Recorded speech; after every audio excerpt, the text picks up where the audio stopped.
उज्जैन के नाथ संप्रदाय के तत्वावधान में पीर योगी रामनाथ महाराज के आशीर्वाद और गादीपति योगी महावीर नाथ महाराज के नेतृत्व में एक भव्य आश्रम का निर्माण तेजी से प्रगति पर है।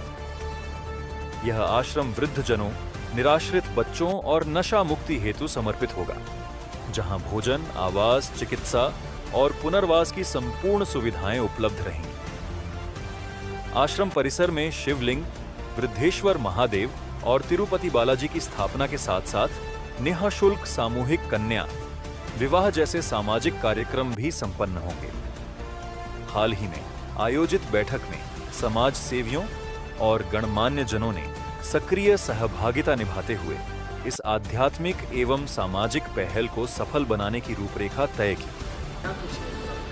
देखो, पहले तो बाबा महाकाल की नगरी में नाथ संप्रदाय का ये मठ है, भरतरी गुफा ऋण मुक्तेश्वर, उसी से मैं आता हूँ। तो मुझे देखा जाए तो एक नाथ संप्रदाय से प्रेरणा मिली और कुछ काशीराम जैसे कुछ भक्त ऐसे हैं, इनसे भी हमें प्रेरणा मिली। क्यों मिली?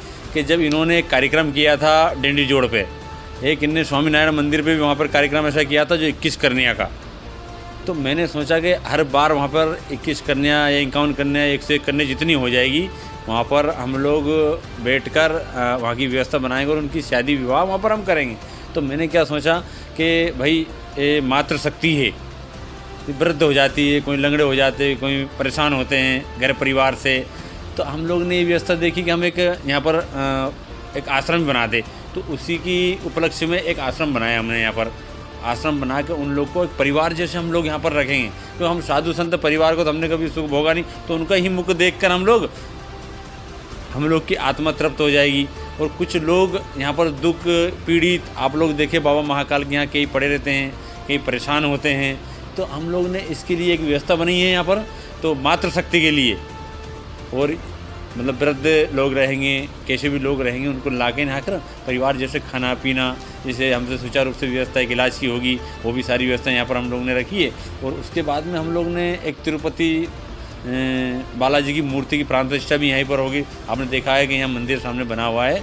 तो उसी समय एक हम देव उठनी ग्यारस के आगे पीछे या उसके आगे हम एक व्यवस्था बना रहे हैं। अभी हम लोगों ने समिति वाले ने उस व्यवस्था की, हमने अभी थोड़ी तारीख नहीं निकाली है।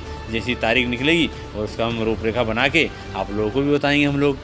बाकी आगे की व्यवस्था काशीराम जी। अभी आप गौशाला भी चला रहे हैं? गौशाला तो हमारे पास में 4-4, 5-5 गौशाला चल रही है ना। ऋण मुक्तेश्वर देख लो आप, भरतरी गुफा देख लो, बुगलामुखी धाम पे, हर जगह देखो आप। और इसी नाथ संप्रदाय के साधु ही ज़्यादा करके व्यवस्था करके, और सारे भारतवर्ष के साधु, गिरी पुरी सन्यासी, खड़दर्शन साधु, ये सिर्फ गौशाला ही चलाते। और गौशाला की देखा जाए तो उनका ही भाग्य का ये लोग साधु संत खाते, वो उसी घी से हवन पूजा करते हैं। पर फिर भी कुल मिला के यहाँ पर जो जिसके माता पिता वृद्ध हो जाते हैं, एक परिवार में उनके बच्चा या कोई भी उनकी देख रेख नहीं करते हैं और वो परेशान होते हैं, तो मैं एक सौगात भी उज्जैन वासियों को देता हूँ कि वो उनको हम लाकर, हमने एक गाड़ी भी यहाँ पर टोल फ्री नंबर की गाड़ी कुछ हमने यहाँ पे चूज़ करी है। उसी गाड़ी के द्वारा हम उनको व्यवस्थित तरीके से लाकर एक परिवार जैसे यहाँ पर उनको रखेंगे और परिवार जैसी देख रेख उनकी हम लोग करेंगे यहाँ पर इसी आश्रम के अंदर। वो तो ये व्यवस्था हम लोगों ने यहाँ पर बनाई है। और ये देखा जाए तो रंजीत हनुमान के दृष्टि सामने